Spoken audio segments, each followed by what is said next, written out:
નમસ્કાર દર્શક મિત્રો, વિડીયોમાં તમારું સ્વાગત છે। તો આજના મોટા સમાચાર હવામાન વિશે મળી રહ્યા છે। જી મિત્રો, હજી પણ આ સિઝનની કડકડતી ઠંડી આવી જ નથી। આખો ડિસેમ્બર અને અડધું જાન્યુઆરી જતું રહ્યું। જી મિત્રો, પરંતુ લોકોને હજી પણ આડ થીજવતી ઠંડી અનુભવાઈ આવતી નથી, પરંતુ માવઠું આવ્યા જ કરે છે। જાન્યુઆરી મહિનામાં એકવાર તો માવઠું આવી ગયું હતું। જી મિત્રો, હવે ફરીથી કમોસમી વરસાદની આગાહી આવી છે।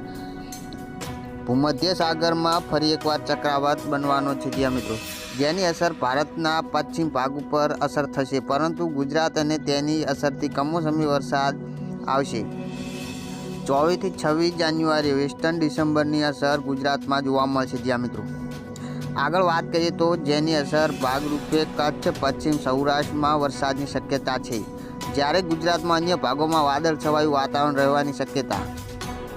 17-19 જાન્યુઆરીએ પણ વેસ્ટર્ન ડિસેમ્બર આવશે, જેના કારણે રાજ્યમાં વાદળછવાયું વાતાવરણ રહેશે। જ્યાં મિત્રો, ઉનાળાને લઈ આગાહી અંબાલાલ પટેલની કરી છે કે એવી આ વર્ષ વેસ્ટર્ન ડિસેમ્બર નબળા આવવાને કારણે હિમ નદી ઉપર અસર થશે।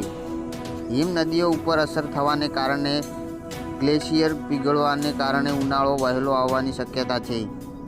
ઉનાળામાં કાળઝાળ ગરમી પડવાની શક્યતા છે। 19 ફેબ્રુઆરીથી હળવી ગરમીની શરૂઆત થશે। જ્યાં મિત્રો, 20 એપ્રિલથી વધુ અને 26 એપ્રિલથી આકારી ગરમી વેઠવાનો વારો આવશે।